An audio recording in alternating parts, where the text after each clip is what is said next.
Hello again everyone, Justin here, and I hope that everyone watching this video is doing good, because in this video I'm going to show you guys the top 2 methods that I use to get clients on Instagram. So let's get right in.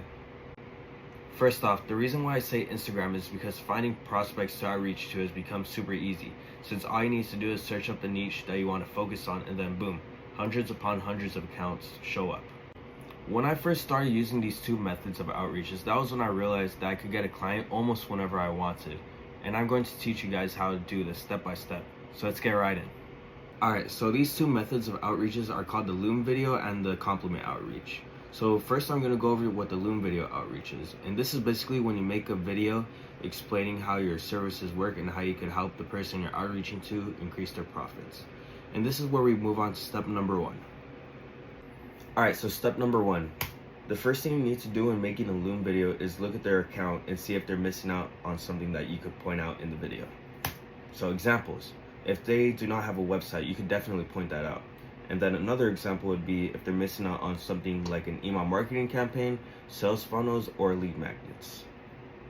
Alright, so the first thing we're going to work on is how to outreach if they do not have a website in their bio.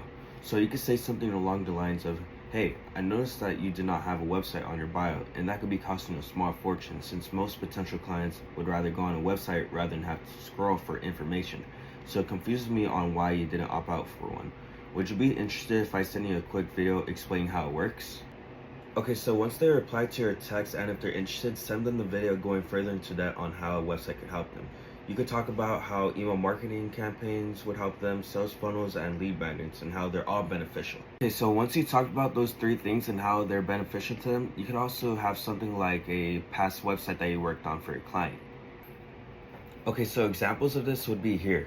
So you can see that I sent him the message saying how I could help him, and then he responded with, "Hey, yeah, send me the video." So I sent it. And then he immediately said like, "Okay, how much does it cost?" So here's where we get to the next page. So I said, once they seem interested or want to know more information, that's when you can send a Zoom meeting or Calendly link.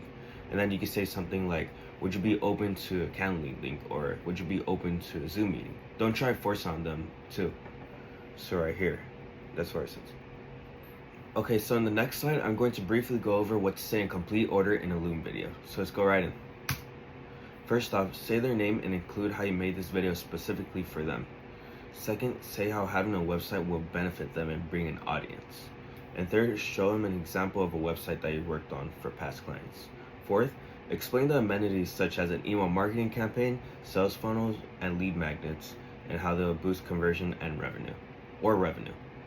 6, include where their content would be in the video. Try to be as specific as possible in the video. Like you could say like, "Okay, so the testimonials would be on this page," And then make sure that the video does not pass near a minute, and if it does, make sure it only does by a couple seconds. Okay, so when outreaching to a person that does have a website, it's almost the same thing. But if they do have a website, what you could do is instead point out something that they're missing or that they could do better. For example, if you notice that they are missing a lead magnet for their email marketing campaign, explain how it's affecting them and how you could help. It should be the same amount of work and patterns as if they do not have a website. However, you're going to leave out some rules. Okay, so now that we talked about how to outreach via Loom video, now we could talk about how to outreach using the compliment method. So the compliment method is when you send a potential client a compliment regarding something in their highlights or post. Example, content that you could outreach to specifically would be like motivational or how they started their journey. And then when you reply to them, you can say something about how this part really stuck out to you. So how to follow up using the compliment method. Let the message sit for a week or so before revealing who you are, for the compliment wouldn't sound fake. But why? An example of this is when you're at the mall and someone compliments you about something, but right after that they try to tell you something. So right after that, you're gonna feel like who even are you? Like, you just complimented my shirt, like, did that even mean anything? You're just gonna feel like that. So that's why you wouldn't want to say who you are immediately. So that's why you wait a couple of days, like how I did here. Alright, so the compliment outreach is similar to the Loom video outreach, the same way you gotta send the meeting for the Zoom. Alright, so after these steps, it's basically the same thing as the Loom video outreach. You send them a meeting link and then you talk about how this will help them for their business. So that's all you need to know about the Loom video and the compliment outreach. If you guys have any questions, please feel free to drop a comment below, and if you could please subscribe to my YouTube channel and follow me on Instagram, that would mean the world to me. Thank you for watching. Have a good day.